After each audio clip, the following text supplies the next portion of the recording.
to introduce Coach as we get going. Coach is just finished his third year at Washington High School in South Bend, and we've kind of been in talks. We scrimmaged each other this past season, and we'll go up there this coming year. And I was really impressed with how hard his guys played, especially on the defensive end, and just how communicative they were on the bench and on the court, to a point where that was the thing that stuck out when I asked Coach to contribute. So he's had a lot of success there already. I know he's excited about his group next year, so we get to hear about his aggressive man defensive principles. Take it away, Coach. All right. Hi, guys. I just want to thank you guys for having me. I know it's this thing gets rolling, it's been fun to see how many people are interested in it, and I know I'm certainly interested in it, and I love what's going on. If you have any questions, just let me know. Stop me, or I don't know if you raise your hand or whatever. And Coach will flag you in. I think for us at Washington, and I'm gonna share a screen here. Just kind of going through, so you don't have to look at me. Just kind of going through and what we do of that nature. I think it goes back to kind of what we wanted to do and start, kind of with a vision. And Coach went through the background just a little bit more about me. I graduated from South Bend Clay, and I went to Valparaiso University. Got the chance to start my coaching right out of my freshman year at Boone Grove. Started from the bottom, 6th, 8th grade. Next thing you know, running the whole middle school division, and then the head assistant for the varsity. And then in 2010, I came to Washington and back home to South Bend and started off JV and my first 2 years, and then moved on to head assistant, and then became the head coach in 2017-18. Kind of where my philosophies came from. My uncle's Tom DeBates, the head state championship coach at South Bend Clay. We talk often. Sometimes I walk in the gym and the guy's standing there, literally up in the corner of the top of the bleachers with a notepad, and I'm just like, oh, hey, he's coming today. And then before he leaves, I got a whole stack of notes, and he's telling me everything I did wrong. So we go from there, but it's really good to have somebody like that in the corner. And the first thing, being a head coach, he said identity. Find one and teach it. And everyone has to be doing the same thing. Every time he comes to a practice, everyone should be doing the same thing every single time. If you're defending the post a certain way, I should see, the 9th, 10th guy doing it the same way as your first or second guy is going to do it. He talks a lot about good defense, don't go out and do your own thing. And it's not perfect what we do, but I think we do have it at a high level right now. And my assistant Will Kramer's in there. He'll tell me we got to get better defensively. Looking at the statistics almost every day of the week. But another thing is, if you're not going to box out, you're not going to win. Moving on to kind of where else I got Chad Johnson. He's at South Bend Adams. I coached under Chad for 10 years or somewhere along that line of 7 years. Known him my whole life. My first philosophy, and we'll talk about it, it kind of came from Chad, and he talked about splitting the floor in half, and I'd come to practice, and a lot of times there's a piece of tape down the center of the floor. And we were really big about containing to one side, and I'll talk about that a little bit later, but containing to one side and, making sure there's help side, but, that was kind of what he said. And about 2 years later, I'll give my credit to Clint Swan. We played Crown Point for years, and I always loved how his guys defend. They weren't super athletic; they were long, but they were good at what they did, and they were really good at doing what they did. And I got the chance to see him at the coaches clinic, and he posted his philosophies up there, and a light bulb kind of hit for me, and I kind of said, okay, all right, well, if these guys can do it, and they're not as athletic as us or whatever it may be, what if we can get the guys that we have and do it at a really fast pace and a high rate? And that's kind of what kind of stemmed to what we tried my first year and throwing off kind of what his concepts and going from there. So I have a really big, shout out to those guys for helping me and go from there. The main thing is for me, first and foremost, if you're going to teach any defense to me, before you even get into our principles of what we do man to man, closing out is a must for us. And we teach the kids every day about chopping your feet and closing out, high hands, both hands up to high hand, guarding high hip, whatever it may be. So we really every day hammer it. We're working every day on this. We do this maybe 2 minutes every day, just 2-on-2 closeouts, and you'll hear me, hands up, hands up, hands up, hands out. We talk about that all the time, high hand, hands out. So we really teach, chopping your feet, going up 2 hands, hands out, then you better have your high hand up. That hand better not go down, and we're not perfect at it. We need to get better at it. As time goes by and you get tired, guys start to, you guys have been there before, guys' hands kind of drop a little bit. And when we go from there, and I'll talk a little bit more about drills for that a little bit later on what it actually looks like. But these are some of the things. And then last year we really did a good job.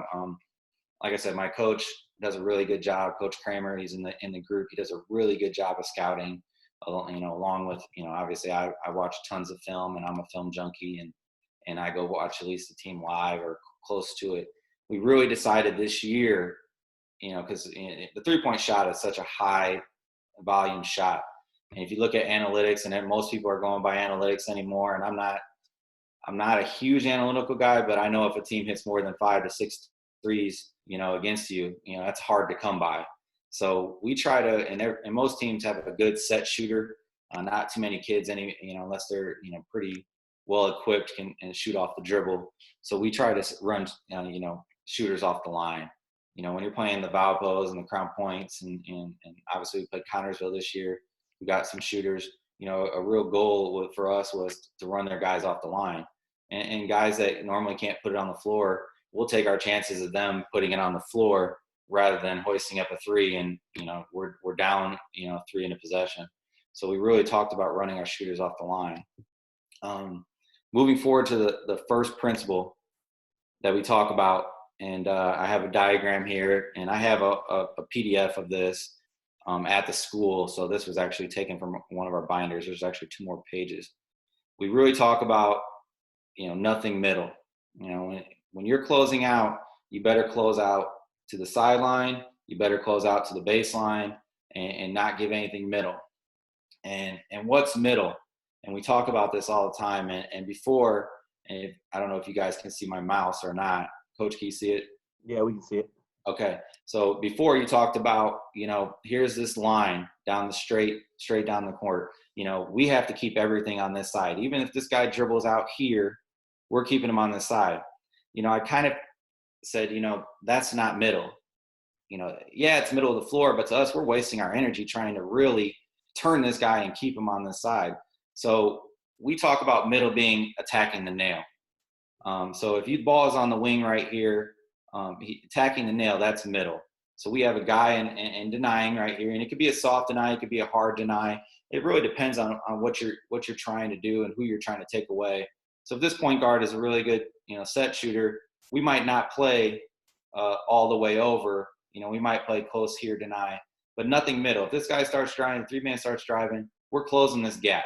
We talk about closing the gaps all the time. You hear me say, close the gap, close the gap. Coaches saying no middle. So hitting the nail is middle to us. If you're driving north to south, hitting the nail, that is middle to us. If this 3-man dribbles, back out to the top, we're not going to waste our energy. Screw them. They're taking their time. That's fine. We'll just, our 1-man or whoever's guarding the point guard will square up, and we'll try and, turn them and force them to a side. But we're not going to go out there and deny way out at half court, whatever it may be. It just depends on the situations.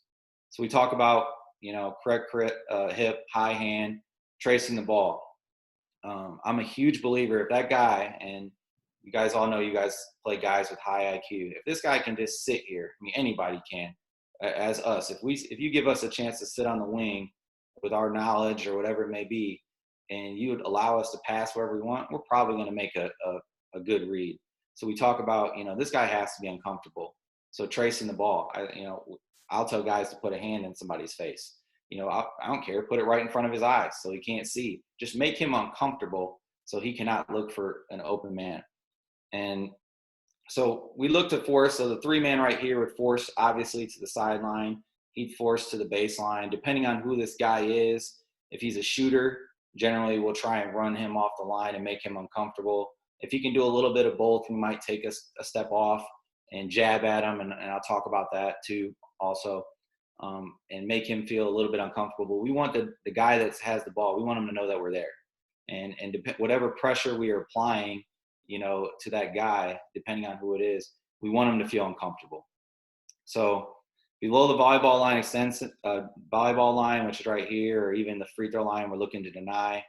When the box comes over, really to where this is at, and we talk about, the baseline, if the 4-man caught or the 3-man caught right here, we really want to keep him in the box. And I have a diagram for that, but we want to keep him in the box right here, below the volleyball line extended, and not let him out. Force him baseline, force him back here, and this guy should be denying hard right here. But we're not giving up the middle to the nail, and we're not giving up the baseline drive here. But we want to keep him in this box as long as we can. And I think we find a lot of success doing that. Okay, so we're moving on, and our key denial note. And you'll say this when you play Penn, and you play teams, guys that are really good at making reads, and Al Rhodes has 9 million backdoor sets. We tell the kids, and I say this all the time before we play and we're watching film, if you find yourself alone in a dark, desolate place, you just got backdoored. And we teach that to kids, and we'll say, and it's to the point where the kids will start saying, I found myself alone. I was in a dark place, coach, and I got backdoored. And so denying is huge. And we teach denying. We teach always to have, the guy never gets between you and the basket. So if my man is flaring out to the wing, and you'll see some of the clips that we overextend sometimes and we gamble a little bit too much. But we also take calculated gambles against guys that we feel, even if he catches, he's not going to know what to do with the ball. But we really speak to denying as far as, that guy, your left hands or whatever it may be. If you're on your left hand on the right side of the floor, your left hand better be on his hip, and you better be behind him and looking to go from there, because we're not giving up any back doors as much as possible. But obviously our kids can be really aggressive, and, it happens. The next rule we have is no splits. So on drives, and this really is a term that we call flooding the floor. And I think you can see it right here in this first one. Notice the 4-man and the 5-man are down, kind of like, starting on the blocks. Well, we want our 4-man between the ball and his man. We want our guards on the line, kind of between here.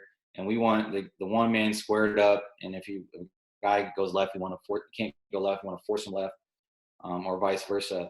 But we want to make it look crowded. Okay. And we got big guys. I think this is huge. We want to make sure those passing lanes are not, they don't look like they're open. That's part of it. It's kind of just, faking the other team out. He's not open because there's a guy between them, but he could probably throw over the top if he wanted to. But if you got athletic guys or a big guy that's decently smart to make reads, he's going to get that pass. So we really talk about flooding the floor and making it look crowded, and no splits at all. We don't want anybody to split you. There's no reason to. So if he gets beat, he shouldn't split the next man up. So if the one man right here drives and beats, this guy's out here. And I know what you're going to say, and we talk about all the times, and kids will start complaining, a little bit sometimes, or, we talk about it. Well, coach, if I come help here and I don't give up the split, well, then this guy in the corner is going to be wide open. He's a shooter. Well, that's a shooter. But we like to tell their kids, but he shouldn't get to the point where he gets so deep where he allows them to kick. So no splits means really there's no splits, above the foul line or in the gaps right here at the 45, 15 away.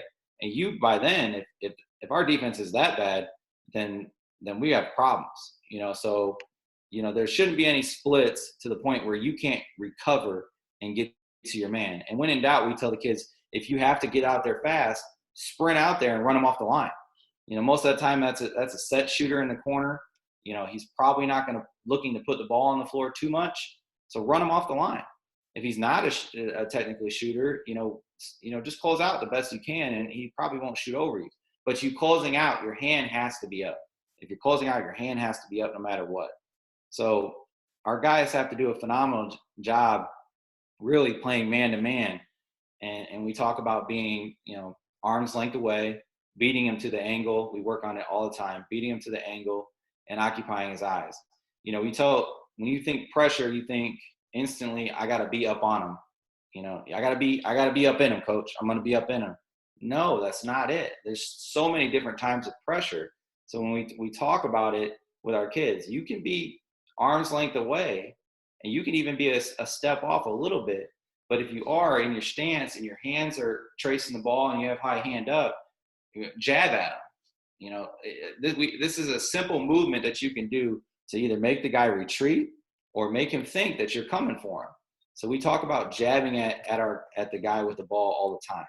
And I said it again, if the ball goes back out from a pass out to the middle, or a guy wants to dribble back out to the middle, we let that happen. We're not going to waste our energy on it. Okay. So we go from there. The last, and you guys all do this, you guys know about help side and whatever it may be. We talk about help side as often as you can. You need to be in your stance and hugging that center line with your chest straight to the basket. One of the mistakes I made early on in my first year was we talked about jumping to the ball. And I found out that, I was kind of wrong to say jump to the ball. So now I still say it, but what I mean is you got to sprint to help. It's very easy for a guy to turn and run, and instead of, trying to, turn in his stance and then chop his feet and get there. So we talk about when you're helping, sprint to help, sprint to get there, whatever it may be. Stay low, try to stay in your stance, but sprint to get there. Use that foot, plant it, and run there and take the proper angle. Sprinting gets you there faster. If you get beat, if you guys, I'm sure you guys teach it, if you get beat in the full court, you're telling your guys to sprint ahead of the ball and get in front. Some guys, and I still have guys just, try to ride them the whole entire way. No, sprint to get ahead. Sprint to where you got to go, because defensively that's going to get you there faster. Always read to rotate, drop to the level of the ball, even in the event of a baseline drive. Now, there's two ways you can defend the baseline in this. To be aggressive, to me, and we have to do a better job of this, is to trap the baseline. Any baseline drive, let's just trap it. Let's just trap it and scramble to get a new man. But some teams are better at kicking it out or smarter on the loop, and they'll hit a three or whatever it may be. So maybe for that team you just help them recover. So, but we talk about no matter what happens on a rotation, and we try to set up these types of environments for our kids in practice, is we talk about scrambling. And what scrambling means basically is you gotta find a new man. It's hard to teach, especially, you can stay with your man. We're not switching, stay with them. But on a rotation, on any type of rotation, sometimes they get messed up. You got to scramble and get there. So that's something that we emphasize too. That's a word that we go for. Rule number 4, and I kind of want to get through these so you guys can ask questions and we can diagram some stuff. It's very simple. Below the baseline, below the free throw line, our butt is to the baseline. Okay. When it goes above the foul line extended, our butt's pointed towards the middle. It's pointing to the paint. And we don't teach, that there's ways to teach this. We always teach about going over the top. And I wish there was somebody here that could help me do that, but it's a straight deny. So if our butt's to the baseline, we're guarding our guy here, whatever it may be. So our butt's to the inside right here, and the guy goes baseline, we're going to go over the top and come back around, and we're denying right here. So we have a drill that we call club drill that we work on that, where the ball gets passed around the paint. Areas that I find that are kind of hard or some defending sometimes, and you guys, any offense, the ball gets to the middle, high, low on the post. If it's a quick high pass from the baseline, which you should never get there, to the high side or to the elbow or whatever it may be, your guy hurrying up and trying to rotate around there or get there in the correct position, it can be problematic sometimes. But those are our 4 rules that we do. Coach, I don't know if you want to open it up for a question or whatever it Yeah, may that's be. fine. If anybody has any questions about any of these rules. Anybody? Not, we can move on. One thing that I had, Coach, was you talked about calculated gambles, which I really like that terminology. So where are some places the guys know that they can be willing to take a little more of a risk? Never gamble in the middle of the floor, obviously. Wings. So the 45s are huge gamble spots for us. I find that you can take a gamble on the baseline a lot because if the guy drives baseline, the help should be there. So if your guy's got a guy on a wing and we got a guy cutting, you can obviously gamble on the baseline, look to deny a little bit more. Those are calculated gambles. Just on certain denies, and you'll see it in some of the clips that I had for you later that my assistant put together, but gambles against guys that are more so just shooters. And I like the fact if you got standstill shooters, and most standstill shooters are not really good ball handlers. I like to gamble on them a little bit, not blow by him to the sense where he's going to get a wide open shot, but gamble on it to the point where I know he's going to put it on the floor and he's going to have to step up to the next level of the guys helping. And that's where the help to helper comes in. And that's where scrambling and matching up comes in. And that's where those things come in so you can be there. And most of the times if you gamble, when we're not talking full out gambles or you're blowing by the guy, we're talking about really emphasizing getting in that passing lane, or really if you're closing out, running that guy off the line to make him feel uncomfortable. So those are calculated gambles. You can see in the film, one of the clips, I'm taking a guy out because he didn't take a calculated gamble. So, he's gambling up top. But those are ways to do it. And also, gambling at a big, coming out for the ball, it can be good because, sometimes, they can't put it on the floor too. So we like to gamble a lot on guys that can't put it on the floor. We like to be really aggressive on guys that we know can't put it on the floor. But that comes from the scouting report and what you are doing as a coach as far as that. Hey, Coach. So you mentioned the back doors by Coach Rhodes, but what actions are give you guys problems or difficult for you guys to guard with this style then? In case we draw you next year at Kokomo. Lord, I hope not. Jesus.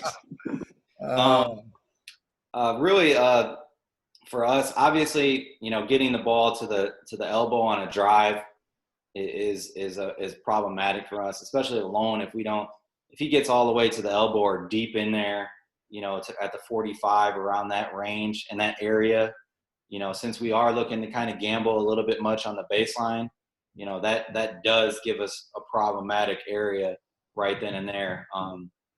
As far as that, any sort of specific drive towards that baseline, a hard drive, would give us a problem at us because our guys will try and take that away too much, and they know the help's going to be there or it should be there, but some of the teams will try and take that they'll take that low guy out and go from there. And I'll try and stop the share and I'll diagram it real quick. Does everybody see that? Can you hear it? I'll drive a little bigger. So what I'm talking about, coaches, if we have a guy here with the ball and say, this guy is on him right here. We got a guy, they might have a guy here, whatever it is. They could have a guy here. And some teams know that, the opposite post is here and we're here. And we're flooding the floor, we're making it look here, but all of a sudden they shoot this guy through. And Al likes to do this a lot too. And then this guy goes down. And, for whatever reason, this guy starts driving over here and he looks to attack right here real hard. And they'll sometimes shoot this big up. And then this guy's desolate. So next year, if you want to beat us, if we play you, just clear this out because chances are my young guy will fly out with this guy and not drop to the level of the ball. And the next thing you know, this guy's going back door. And it kills us every time. We've gotten better at it, and I think Will could probably shake his head on this one and say, it is what it is. But Al likes to run these baseline, so to speak, back doors, but shooting the big, out, or whatever it may be, almost like a clear out or isolation, from there. Now, that comes back to the rule. You find yourself alone in a dark place, you just got backdoored. And this guy would be coming out. So, you can't do that. But this guy also, the post, if your man's going up and the ball ends up getting there, you should be dropping to the level of the ball. So we say, and I hate to say this word, and some of you guys might hate me for it, but screw this guy. He's not important to us right now. If he's a big and he's flying out, what's he going to do on a catch there? You should be able to be help side and recover out to him without getting beat. That's our biggest thing is, and we say it all the time. We stop practice. Why are you going out on him? Why are you so glued to him? He's not that good looking. If he's not going to catch the ball out there and do anything with it, why are you going out on him? And that's big for us, making sure that if the ball is dropping, well, you need to drop to the level of the ball too. And your guy's way out here, he's not important. He's not important if the ball's here. This guy is not important right now. You should be here. You should be ready to help. And if he passes out, somebody better get there. So we talk about that all the time, and we stop practice too many times for that. So we go from there, and we try to do the best we can. Any other questions? That's a good question, Coach. Yeah, I got one. I have one. Do you close out squared up, or do you open your gate a little to keep them out of the middle? We are 1 foot forcing to the baseline or the sideline. So when you close out and you're closing out high hand, whatever. So say the guy, they're on the left side of the floor, you can drive left. Well, your left foot better be up a little bit, forcing out. The only time we're square on a guy is if he's in center court, because we want to keep him in center court, whatever it may be. Now, if it's a guy that can't handle left, we might force left. Or if a guy that can handle, we might force right a little bit. But we generally are squared up at the top of the floor. But anything on the wing and the baseline, we are forcing to the sideline or forcing to the baseline. So 1 foot up right there. But we're not opening it up. And I have a senior that was the king of the Olays of opening up. And I'll say his name, Jalen Petty. Coach, you probably remember him in your scrimmage and whatever it may be. And he was king of Olay, and he led our team in middle drives. So he would square up or close out the proper way, and that guy would go after the nail, and Jalen's holding the red little thing and just open up. It drove us crazy. It drove us crazy. And he has a little bit of backwards footwork, but he got better progressively as his years gone on. But part of that's being 6'6" and still not growing into his body. Kramer, I know you're going to ask me something crazy. Go ahead.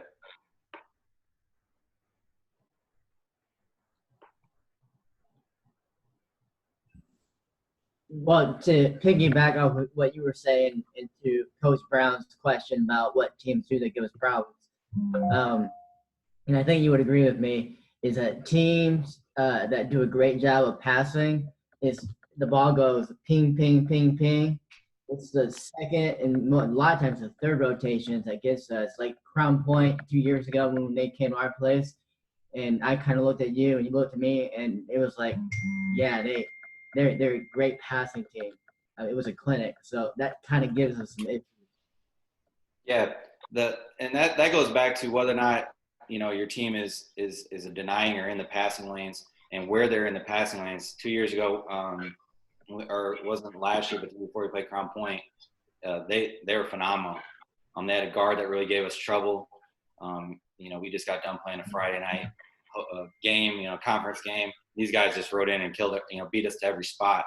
We were a little bit young, but that second and third rotation is the biggest rotation you have. And I was talking to Coach Hudson yesterday is that you got to help the helper. And we speak about that often and early. If you're not helping the helper and man, you're really in trouble. And we'll talk a little bit about how we gotten better progressively through the years to get that a little bit cleaned up. But absolutely right. Good passing teams they kill everybody, especially if you shoot it. I think they made like 17 threes that game. I'm still bitter about that one. But moving back, any other questions? Yeah, Coach, I got a question. So we're a zone team, and I've been scared to death of moving to man, mostly because of screening, on-ball screens, down screen, any kind of screening action. So how are you guys handling screening actions And then the second part is, which ones do you struggle with the most? I think any team really struggles with. I mean, a good ball screening team is that's what's your ball screen philosophies. That's always a thing for us, and ours kind of changes. Usually, we're pretty much hard hedge off the back, hard hedge over the top recover. There's a couple areas that we have here, and I'm gonna rip this up. So, looking at that, and you guys tell me if you can see it, and my marker's kind of dry a little bit. So out here, some teams like to set that double high ball screen really out here, and I don't know how much you can see. I'll try and pull a little bit closer. We're good. A ball screen out here. So coach, a ball screen out here with this guy coming up, setting the screen, and it's way out. We're going to go underneath. Unless not too many kids are shooting 29 footers. If you can, all right. Which we played Crown Point that year. Their guard lefty, I don't know where he went. He'd shoot out there. So we'd have to go over the top on that. But way out, we go underneath. For so to speak, when we play teams that are more athletic, that ball screen on the wings here. So the ball screen will come through here, and they'll screen towards the middle here. Now, if this guy's not a shooter, we're going to go underneath. We're going to go underneath it because he's not going to hurt us at any point in time, whatever it may be. Shooter, we're going to go over the top because we're not going to let them space out or whatever it may be. So for us, and what it is for us is we really teach hedge hard. That should allow your man to get back in 2 seconds. He's got a chicken wing over that screen. He's got to get back, and it's on him. Now, if he doesn't, we got help there to help out, whatever it may be on the weak side. But whatever it is, we hedge hard up top. Non-shooters, we generally go underneath. Athletic guys that are guard to guard, sometimes we switch. But that all goes back to what we do and whatever it may be. So we go from there. As far as screens, back screens, down screens, and going from there, we have a drill where we basically any down screen, the guy that's getting screened is gonna step back and let the guy through. So we drill this constantly. We break a lot of our stuff down in 2s and 3s, and we'll talk about that a little bit going on. So we have a drill where coach will have the ball up here, coach here, and then this guy's just gonna go. He's guarding and say he'll guard here. This guy's gonna go down and set a screen here. Well, it's this guy's job, the guy who's screening, to take a step back and let him slide through, whatever it may be. So we teach the guy who's setting the screen, you're going to step back and you're going to let that guy come right through. And that's how we get that early denial, especially going up top. So whatever it may be, and I kind of did it a little bit backwards, the ball would be more right here. So he would go screen, he goes screens, this guy steps back and he lets it through for the deny. So on down screens, we step back, let through. The flex screen can obviously be a problem on a quick reversal.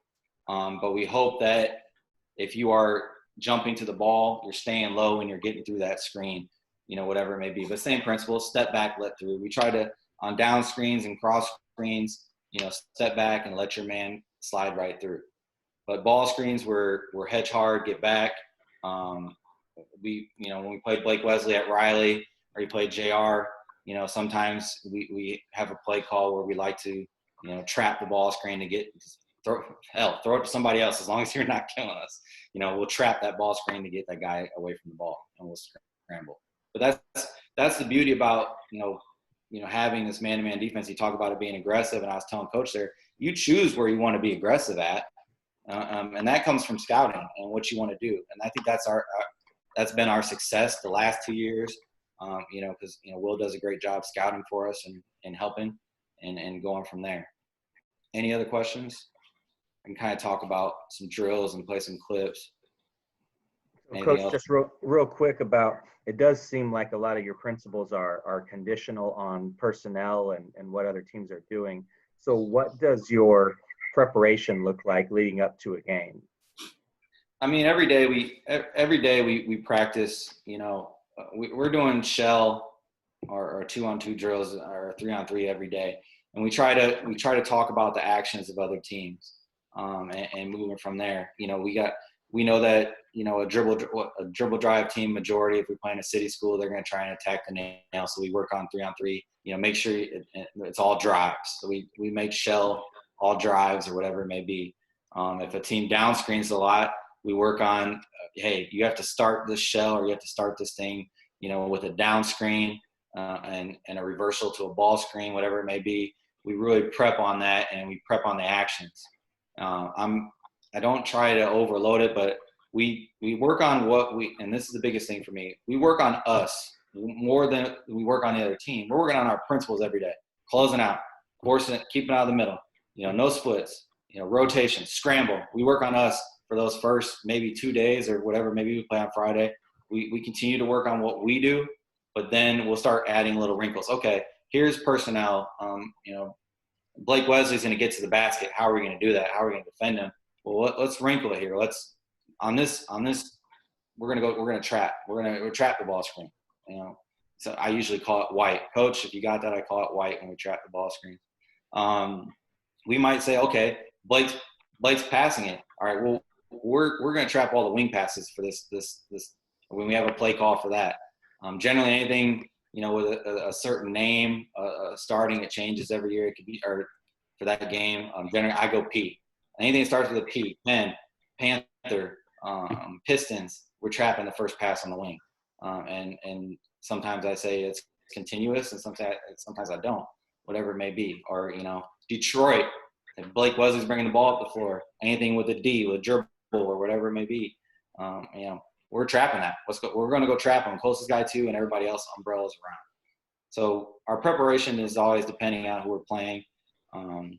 You know, we played Coach Brown, and, you know, our main thing was to run their shooters off the line and, you know, make it uncomfortable for them to throw it into the big guy, because he's going to kill us. We didn't have anybody for us. So that was our game plan going in for them. You know, sometimes, you know, the kids have the energy and they're dialed in, you know. And you did. I went back and looked. We shot 25%. We got lucky, because I thought maybe you guys, I remember 2 or 3 possessions where I go, oh shit. You guys were better coach. You guys were a great team. Any other questions? I kind of revert back to here. And you guys see that. So butts to the baseline. And we talk about key phrases, and I said a few of them through it. Flood the floor, you know, get in the gaps, make the floor look crowded.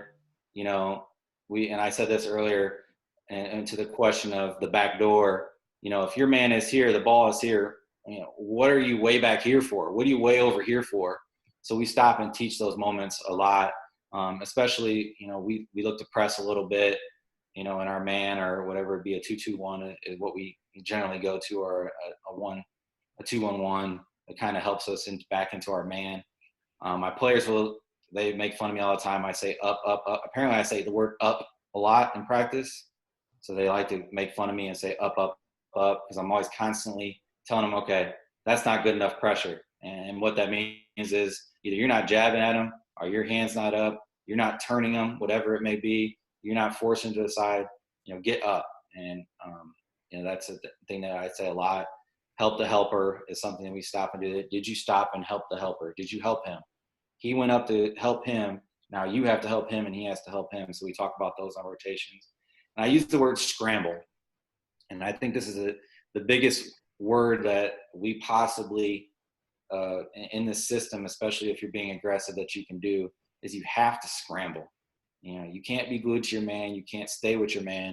You got to scramble and make sure that you're doing whatever it may be. And we talk about high hand, hands out, you know, getting down in your stance. And we talk about talking all the time. And that's the hardest thing to get a 14, 15, 16-year-old kid to do is talk. But we get a lot better at it, and we practice it every day. I stop it. Why aren't you talking? Get on the line. We weren't talking. You know, things like that. So we That's what I was going to ask you, Coach. So how do you hold them accountable? And you mentioned the run, but I mean, is that how you hold them accountable? Is there any other ways that because talking's hard, difficult Yeah. to be in this day and age? Yeah, and yeah, I think it depends what you're doing. We try to stop and teach a lot, and I'm getting better at it. Coach Kramer will say, we need to stop more, we need to stop more. But sometimes, as a coach, you don't want to kill the momentum you have or whatever it may be. But in every drill that we break down, we really emphasize talking, especially on closing out, ball, deny. And if you're not talking, I give basically three chances. If you're not talking, all right, next group, or turn your jersey around. You guys do it every practice. If you guys probably are in a better position than us. Sometimes you got more guys, whatever it may be. If you're not doing what you're gonna do it, this next guy has to do it for me, and it creates a level of accountability. We talk about accountability all the time, so we do that. I'm sure you do that. We stop and say, well, something happens where a guy didn't talk. Well, why did it happen? Why did it happen? Well, I wasn't talking. So we try to put it on that emphasis a little bit more than others and try and put it back on them. But, ultimately the best thing, and I should do it a lot more, is put them on the line and hold them more accountable to that things. But, I find that if you have really good leaders, we've had some over the course of the time, and we got better. Our seniors got better at leading over the year, but I think even more so next year we got guys that are going to hold people accountable. But that you build a culture coach, and you know how it goes. The more guys are dialed in, the better off your communication is, and go from there. But we talk all the time, and our gym's loud, and really something that we really emphasize and coach talked about earlier. Our bench is our best coach, and they bring the energy and whatever it may be. And you see it in some of our best games, and some of these clips will show a little bit in a second. Our bench is up, and the days that our bench are not up, holy cow, we're in trouble, because I know there's an energy that is not going to be there, or whatever it is. So that's basically online, just talking and moving forward. It's something that you have to hammer home every day. Coach, what are some things that you want them to say? I want the other team to know that we're engaged. I think it says a lot to your opponent if they know the other team knows you're engaged. So if they know that you're help there, I might be thinking about the drive, but if I'm sitting there in the gap and I'm saying, oh, I got your help, ball screen, whatever it may be, I'm going to be a little bit more reluctant to drive a little bit, and that's in the perfect world. But we want them to say, we definitely want the ball screen actions, because a lot of guys in our conference ball screens. Screens are huge. We talk about screens coming, step up, step through, step back. Those are some of the key phrases. I got you. I got your help. I got you. He's coming left. Small phrases. Those are things that we say. We want them to kind of mirror what we talk about in practice. I have a junior that does a really good job of this, Cortez Redmond. He's not athletic by any means. He's a bigger guy. He moves through. But the one thing that he does well defensively for us, and we only give him about 3 to 4 minutes. That's all he can have is about 3 to 4 minutes. But he stretches, but he talks, and he lets everybody know. And we talk about the guy low, especially your bigs. They're often your better should be the guys that are talking the most, because their back kind of relaxing a little bit, and they should see the most, especially in a press and when you got that second and third tier. So a lot of times just telling guys where he is. I got your help. You're there. I got you. I see you, Jay. Moving through. And our kids do a pretty good job of that. And they're talkers by nature, so I guess that kind of helps out. I guess your kids help out what type of kid you have. My freshman won't say a lick. I don't even think he talks to me or talks during text messages. So whatever it may be. Any other question? Go back to the share screen. I know you guys are probably like, get this guy off the screen. So through your principles, and guys talk about this all the time, and we're not athletic, so I'm gonna go pack line. I'm gonna go to the middle. I'm gonna go. Coach said, we're not a zone team. I worry about this. I think through these principles, you can decide where you want to be aggressive.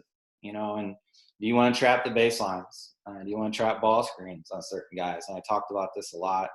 Do you want to run certain players off the line?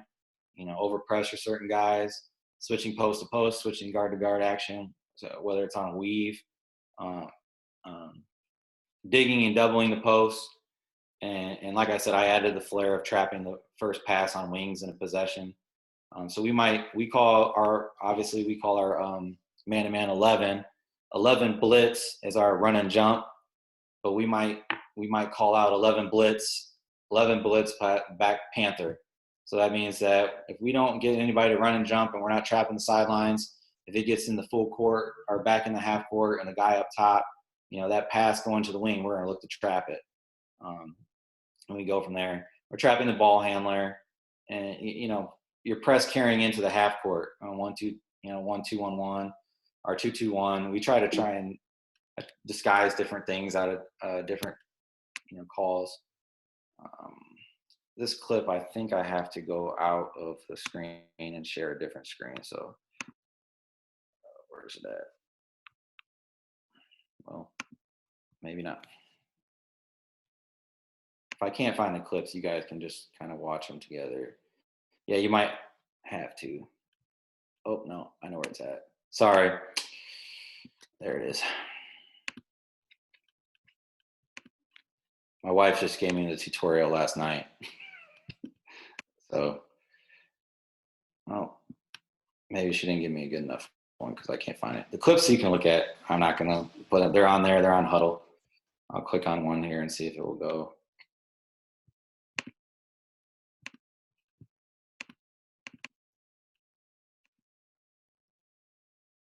You guys see that web page now? Yeah, we can. All right. Okay, so here's a couple clips Coach Kramer put together. So I noticed the ball handler with this one. We're playing St. Joe here. St. Joe is so DeMarcus is guarding straight up. We're flooding the floor right here. JR, we're making him take a bad shot. Here you can see, we're being really active on that guy. That's a guy that we look to gamble for, number 11. He was actually the point guard, but he wasn't a very good ball handler. So we gave Jalen kind of the right to ball handler and be aggressive on him. On JR, cutting that nail, Marcus helps out. Once again, post, help. Okay, go ahead. We didn't close out hard there because he's not a shooter. Okay, if he wants to shoot that, that's fine. Here's the baseline drive. I'll see if I can get it a bigger screen. And here's a baseline drive, and I'll kind of slow it down here. So he passes out. Okay, close out. This guy's not necessarily a shooter too much. We close out and contain. Help, hand up. Those guys aren't shooters. Good closeout. That's Cortez right there. This is what Cortez does really well. So we have a pitch ahead shot right here. DeMarcus close out with his, Jesus, coach, get your life together. DeMarcus closes out with his hands up, and I'll go back to it. Hold on.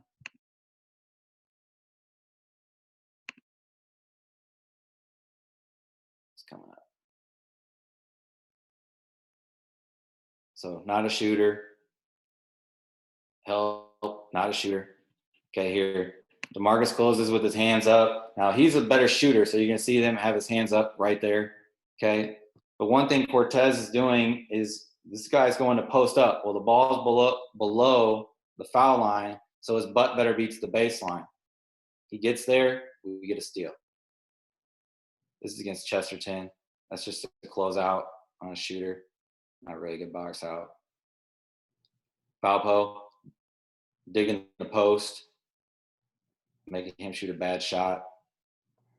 Hand up on shooter, high side, helping on the post. That's where we decided against Valpo we were going to be really aggressive because if we let this guy catch and we don't really have anybody here, we want to get the ball out of his hands. Now, token defense by Cortez, because Tez kind of had a rule, number 24, like I said, he's not super athletic, okay? We know he's driving up. That guy's driving back up to the middle. We're not going to put over pressure on him. He's going back to the middle. But Jason is taking away the guard. He does a really good job.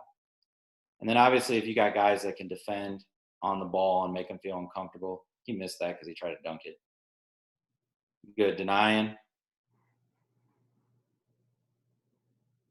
Maybe if you turn there. Now, Janai is doing a really good. Number 11 down here. That's Nick Anderson. So some of the rules that we have here, obviously, he's in no help. So all the other guys are playing to our principles. He's in no help right here. And eventually, we got tired in the third and fourth, and he torched us for like 39. So, but it was really good in the first half, but in the second half, this was our first game against Lake Central. So we have the ball pressure. That creates the steal. Use your left hand, DeMarcus. Jesus. Okay, but here's Janai. Nothing middle. Help. We're still flooding the floor. Denying. Now there's a calculated gamble right there, coach, that we talk about right there. This guy was probably, and I don't like to talk about kids, but this player was not very good going a scorer at all. Now, number 3 right here, he's going to be getting questioned. Why are you over there? We would take a calculated gamble like that and say he's a better player and he throws over the top. We're screwed. So Jalen should be over here because 41 is not necessarily somebody we're worried about. So Jalen should be better over there, help side. But we take a calculated gamble. Janai's denying, not letting him catch. Ball's up top. We're not really too concerned. But there's a guy that can't really handle it. So Marcus is up.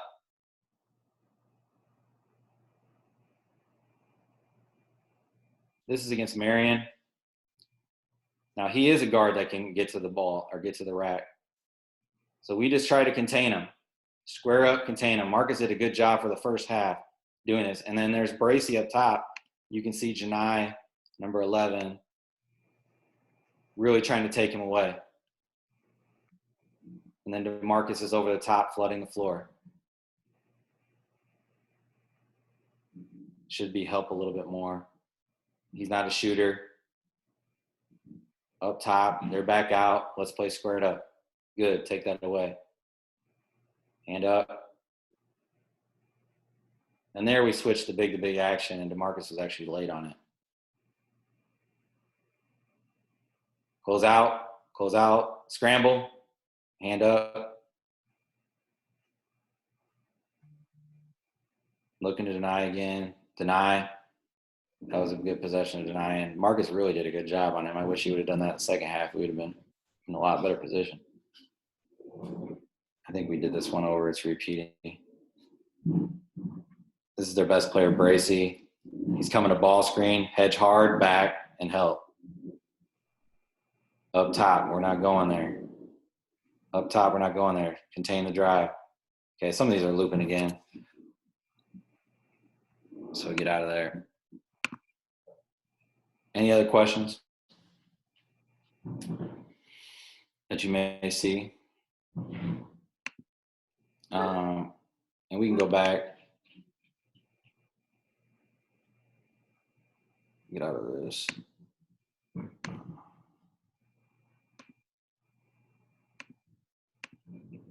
Where is it? Oh, I lost it. So we'll stop the share screen. Drills. You guys want to talk about drills? A little bit. Some drills that we do. And we start everything out in bunches. Like I said, the first drill we teach basically is the closeout. You got coach here, guy's closing out here, chopping his feet, goes back, guy goes here, chops his feet there. We do this for 2 minutes straight almost every day, closing out. Then we take it player to player. So then the coaches will go player, will be player. We'll have two players closing out here, and all they're working on is middle drives. So this guy has to catch here, middle. So what are we working on? No splits. So this guy has to help here, help back, recover. We'll just continue to drive, go back and forth, drive back and go forth, and then I'll blow the whistle, we go live, 2-on-2. And it has to be middle drives, or whatever it is. So it goes from there. Eventually, we'll add a third guy over here in the States, and this guy's got to be help side. We might say, all right, you got a baseline drive every time. You know, maybe initially he starts on a baseline drive. This guy's got to go help, whatever it may be. This guy's got to drop to the level of the ball, and we go from there. So we do that a lot too on closeouts. So that's something that we do. We do a lot of 3-on-3, and this comes back from your scouting where you just have 3 guys, and you might, for instance, start the ball up here, you guarding your man. We might say, okay, this team down screens a lot. Northridge down screens a lot. They fade screen a lot, or whatever it may be. So we'll start the action with a reversal here, and this guy has to go down screen. Okay, you have to step back and let him through. You have to step back and let him through. So we go from there. We'll go from 3-on-3 ball screens. Okay, we're hedging all ball screens. We're going underneath all ball screens. Hey, we're only going underneath on this guy. So that goes back to your preparation. All right, we're only trapping, Javante's playing Blake Wesley. We're going to trap him. We work on those actions a little bit. We'll go through how to get through screens. So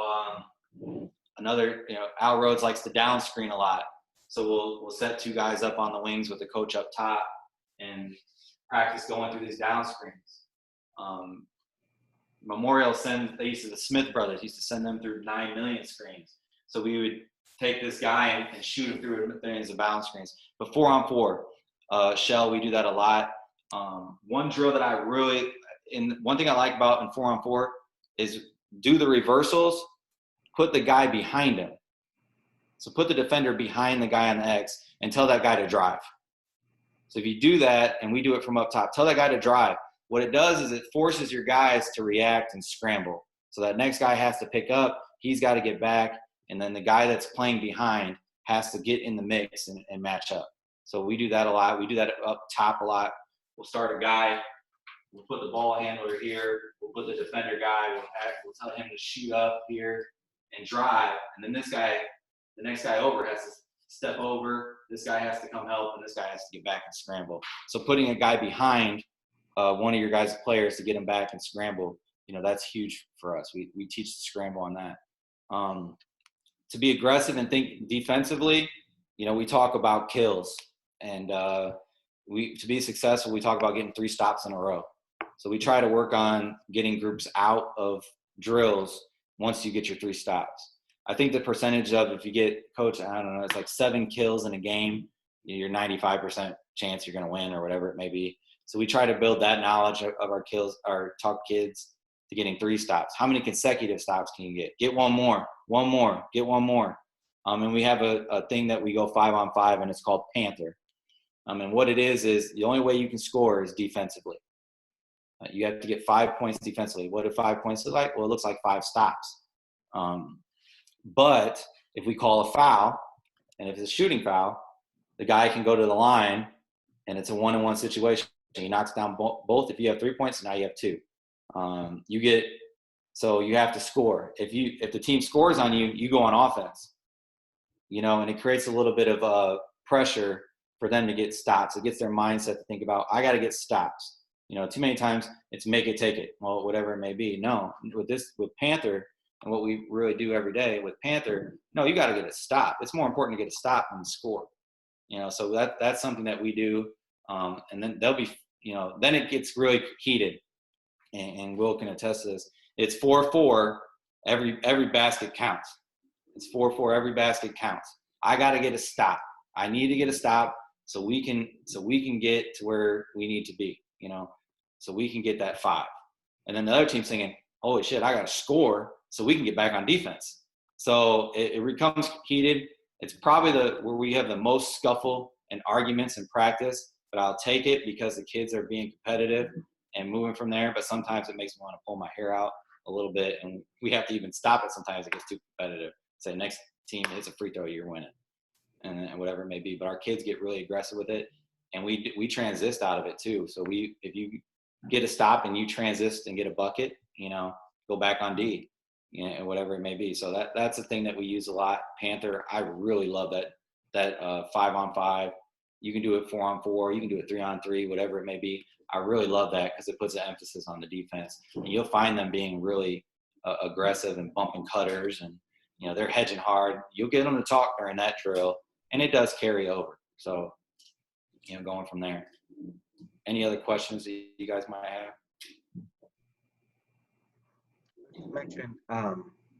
You mentioned kills. as 3 stops in a row, and you mentioned a kid led your team in middle drives. I'm wondering, are those things you chart in games? In games, yeah, we do chart them a little bit. We do. We need to do a better job in games, but as it is, assistants, you can only give them so many things to watch, and I'm certainly not going to count out middle drives, of course. But Coach Kramer does a really good job after every game, going back, and he has a spreadsheet which I can share with you guys. It's a stat after every game, and he goes through and he charts middle drives, missed rotations, and missed blockouts. And our guys, and this is information I found that I'm not going to give it to the guys. I don't want you to go, hey, hey, Jim, you're killing us out there, dude, and let the whole team see it. But what I do is every game, and and we talked about it the other day, our 3 seniors led us in those categories, and Coach Kramer was on me about that, and I said, well, they're also 75% of our scoring, so I had to log a lot of minutes with them, and should they have gotten better? Absolutely. But part of it was my fault because this guy's sucking air, but it's fourth quarter, baby. Crunch time. I need a back skit as much as I need to stop. So that's part of it. But, yeah, we do chart it, and I privately pull them aside, or I'll send them a text, and I'll say, hey, look, these are the stats from last game. You might have had 15 points, but look how many points you were responsible for. And Coach Kramer does a really good job with spreadsheets. That's not my thing. He's trying to teach me. But we've also find out that if we stop a team 50% of the time this season, when we went on our run or we played really well, we were stopping teams, in the 50% range to 54. We got up in the 60s a few times, or like once or twice or 3 times. And I feel like that's defending at a pretty high rate. But we, another thing is, I don't post any athletic. I mean, sure you guys do. We don't post anything scoring. I don't talk about scoring at all, really, ever. And that's just part of my philosophy is if we're going to win games, we're going to do it defensively. But obviously you need to put the ball in the hoop. But we don't talk about scoring. In the locker room we talk about guys getting who's got the most rebounds. Who's defending at a high rate, and we praise those guys a little bit more than we praise the scorers. And I'll share this all with you guys. I'll share the spreadsheet from last year that Coach created that we look at, and you can see how terrible we were at times. Any other questions? Well, if you don't have anything, I can, whatever it may be, if you guys need my number, Coach has it. If you guys want to talk film, anything, email. I'm just as much as you guys. I'm a basketball junkie. I can further along, help you with drills or whatever it may be. I have so much to cover in a little time and whatever it may be. But I'm happy that you guys tuned in and then I could be a part of this and maybe help you guys out. And I'm looking forward to, watching you guys. I think as for me, best coaches steal. So, that's my philosophy on that. I respect you guys, and I hope, to tune in and watch you guys and take some things that you guys are doing and apply it to our program too. Awesome, Coach. Well, I appreciate you. And to that point, we'll log everything that Coach has. We'll put it in our website, as well as the ability to reach out to Coach and connect, because obviously that's one of our big things as well. As we wrap up here, we do have another kind of. Let me mute everybody here. And then if somebody needs to jump on, that's fine too. But I'm just going to mute everybody else. We do have Alan Stein coming this afternoon. I've emailed a link out to that, so feel free to jump in on that one or let us know if you need the link for that. The way people have been getting the link has been signing up to the website. And then on Friday of this week, still, we're going to be able to hear from Coach Josh Thompson, who's at Bar Reeve, and he's going to talk a little bit about defense as well, but primarily from a scouting standpoint. So that's what we have looking forward to. We also have Dusty May tonight on Twitter. If you get on Twitter around 9, he's the head basketball coach at Florida Atlantic University. And we got some questions for him, as well as we'll open up the floor for for questions for Dusty as well. So, obviously this is kind of like week 2 for us with the program. We can already tell there's a lot of momentum and just a desire for coaches to connect, to grow, to share, to learn.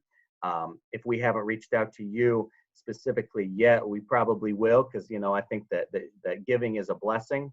We want to be able to provide that platform for the work that everybody does for this game.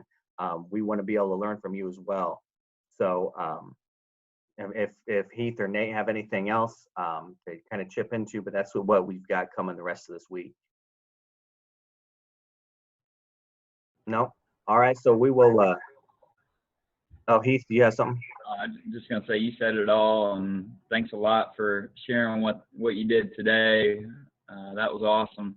Look forward to connecting with you guys here soon. So hopefully we'll see you guys this afternoon. Jump on Twitter tonight, and then we got another Zoom on Friday at 10:30 Eastern. Appreciate you guys. Thanks, guys.